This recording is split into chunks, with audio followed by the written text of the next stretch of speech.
Quando The Boys lançou, lá em 2019, o piloto dessa série foi tão marcante e diferente que muitas pessoas já se envolveram com a obra logo de cara e fizeram questão de saber o rumo que essa série ia tomar. Ricardo, a produção da Prime Video rapidamente conquistou o mundo ao redor e acabou gerando um monte de discussões na internet sobre essa proposta única da série. No vídeo de hoje, a gente vai analisar mais a fundo o primeiro episódio de The Boys e entender por que ele funciona tão bem. Bom, eu sou o Davi. Eu sou o Ricardo, seja bem-vindo ao Cê Tá Ligado e bora pro vídeo.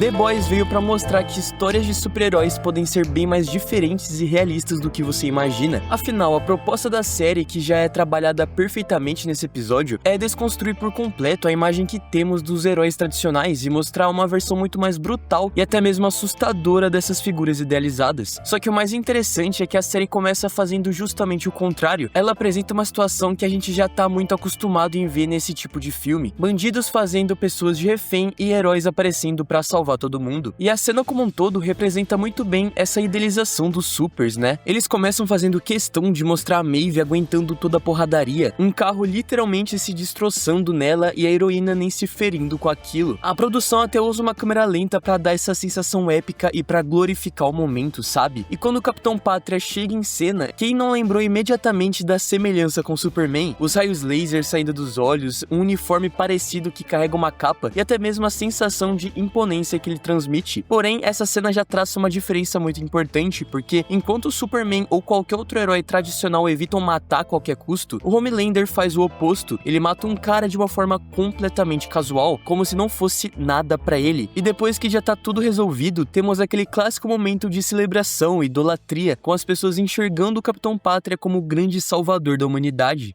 Davi, toda essa construção inicial, cheia de idealização em torno dos supers, tem um propósito maior ainda: criar na gente uma falsa sensação de segurança e conforto, só pra minutos depois virar tudo de cabeça pra baixo, bem no momento em que o trem-bala estraçalha Robin, a namorada do nosso protagonista. É exatamente nessa cena que toda aquela imagem clássica de super-herói que a gente tinha em mente e que até a própria série brincou na sua abertura é quebrada por completo. Nós percebemos que eles não são heróis perfeitos como imaginávamos e que podem ser tão falhos quanto os próprios humanos. A partir dali, a série nos mostra que os seres que deveriam representar segurança e alívio, na verdade, são um verdadeiro perigo e que eles podem destruir tudo ao seu redor sem nem perceber ou se importar. Não é à toa que mais pra frente é revelado pro Hughie e pra gente também que o próprio trem-bala chegou a debochar da morte da Robin, o que mostra sua total falta de empatia com os outros. Mas voltando à cena da morte dela, outro detalhe importante é que esse momento é muito responsável por definir todo o tom da série. A maneira como a morte é retratada, toda grotesca, sem nenhum filtro e com sangue e ossos explícitos jogados na tela, é uma forma da série nos apresentar toda a brutalidade e imprevisibilidade desse universo que tá sendo construído. E o mais interessante é o tipo de personagem que nos é apresentado pra ser o protagonista da série. Hughie é um cara completamente comum e sem poderes, um jovem meio perdido e sem nenhuma relevância naquele mundo cheio de supers. O conceito por trás dele é o completo oposto do que a gente espera de um protagonista dentro de uma obra de super-heróis. Afinal, ele não tem força, não tem confiança e muito menos controle de si mesmo, já que o cara evita qualquer tipo de confronto e simplesmente aceita a vida que ele tem, não tendo nem coragem o suficiente de pedir um aumento pro seu chefe. Diferente de ser alguém que nós admiramos logo de cara por fazer feitos absurdos, ele tá mais pra um personagem que a gente reconhece, um protagonista que tem uma vida completamente banal, que acaba refletindo muito mais as inseguranças, limitações e frustrações de uma pessoa comum do que qualquer herói idealizado, o que faz grande parte do público se conectar com ele, sabe? E a morte da Robin é muito importante justamente por estabelecer a grande motivação do protagonista. É o ponto de ruptura que o faz começar a entender o mundo em que vive, como também encará-lo de uma vez por todas em busca de justiça. Só que o que chega a ser ainda mais perturbador é quando a Voight tenta comprar o silêncio dele com $45 mil,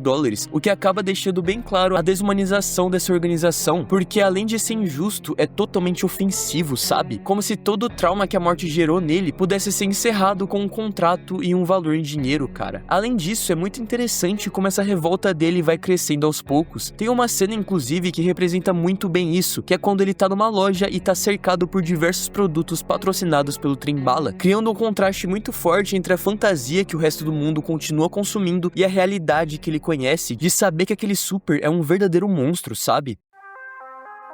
Enquanto a gente acompanha o Huey sendo destruído por esse mundo, paralelamente a série introduz uma trama que funciona como um contraste direto do nosso protagonista, a personagem N, também conhecida como Luz Estrela. Ao contrário de Huey, que sofre com supers e que já até perdeu a fé neles, a Luz Estrela é apresentada justamente como alguém que ainda acredita nesses heróis, uma pessoa que cresceu vendo supers como símbolos de esperança e inspiração, e isso fica muito claro no início quando ela trata os poderes como uma missão de fazer o bem, como um dever moral, algo que diverge totalmente da mãe, que enxerga naquilo muito mais como uma oportunidade de alcançar sucesso, status e reconhecimento, o que chega a ser até engraçado, porque na maioria das vezes a mãe fica ainda mais empolgada do que a própria filha com ela entrando no time. Só que nem tudo são flores, né? Quando ela é convocada para participar do grupo, o que antes parecia a realização de um sonho de infância começa a se transformar em um choque de realidade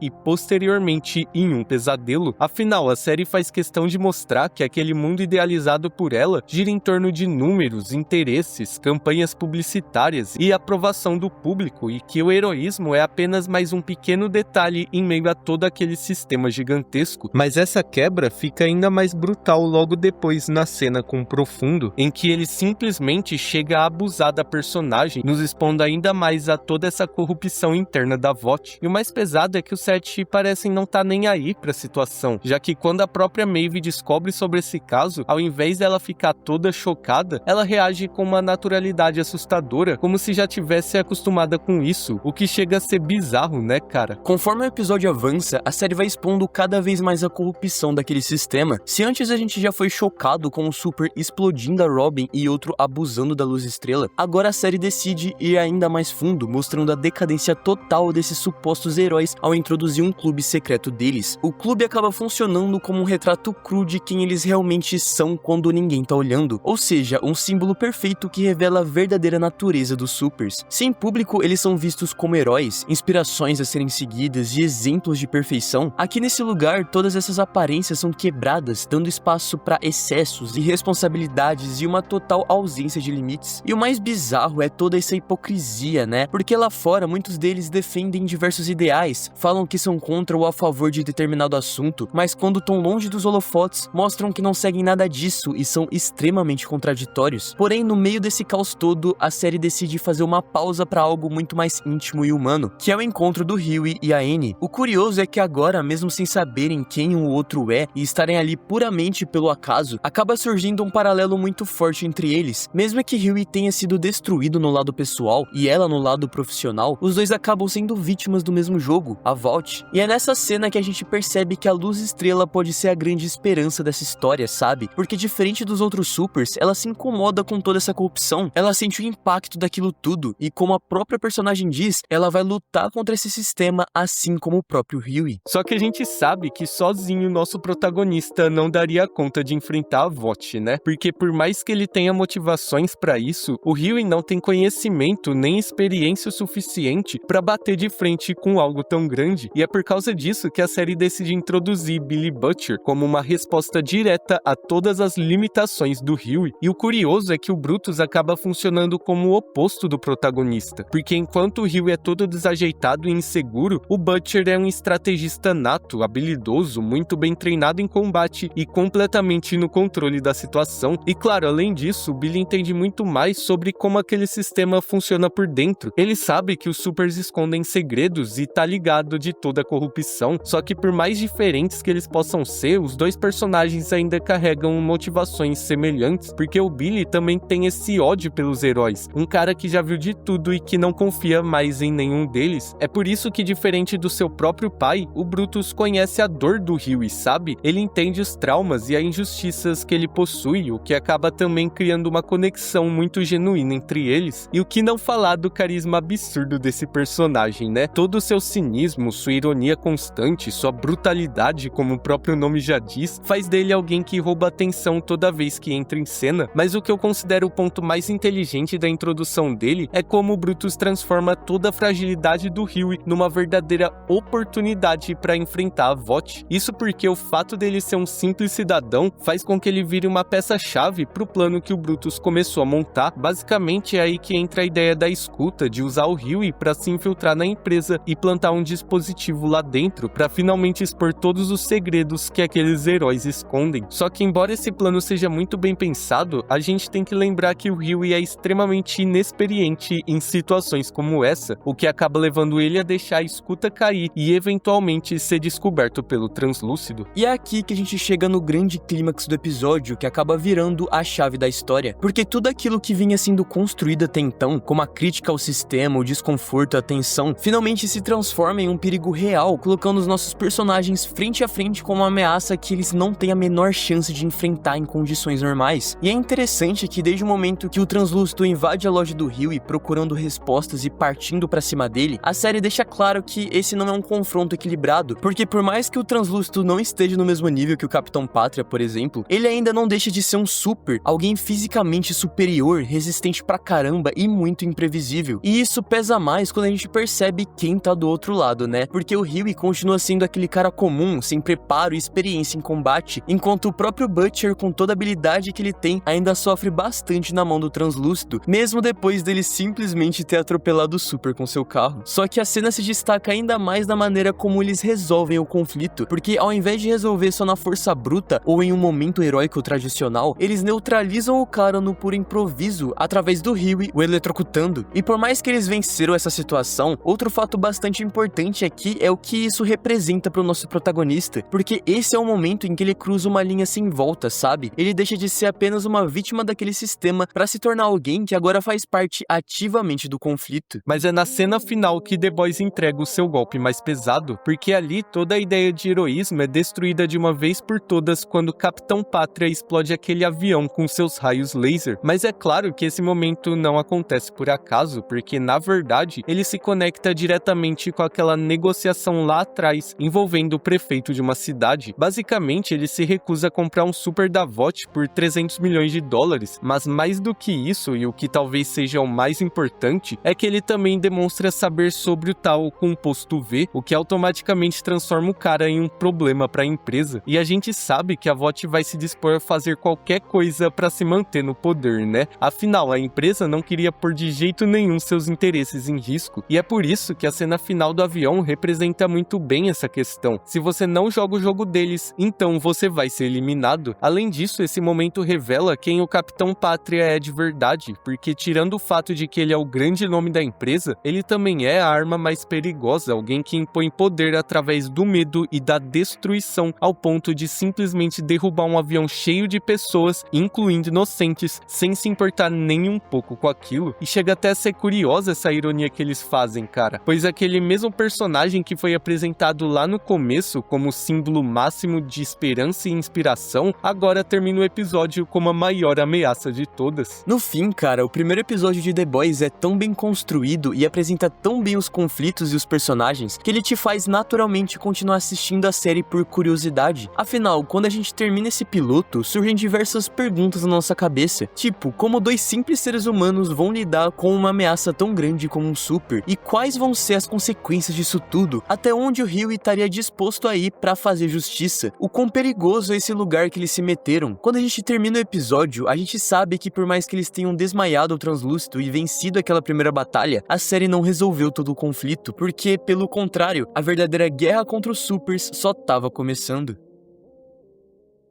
Mas esse foi o vídeo de hoje, a gente espera que você tenha gostado, e se você curte o nosso canal, segue a gente no Insta que a gente tá começando a postar conteúdo por lá. E claro, se inscreve, deixa o like e hype o vídeo pra dar aquela ajudada. Exatamente, Ricardo, e se você quiser que a gente analise outros episódios de The Boys ou de qualquer outra série, é só deixar aí nos comentários, beleza? Porque a gente vai ficando por aqui. Muito obrigado você que assistiu até agora e falou! Falou, galera!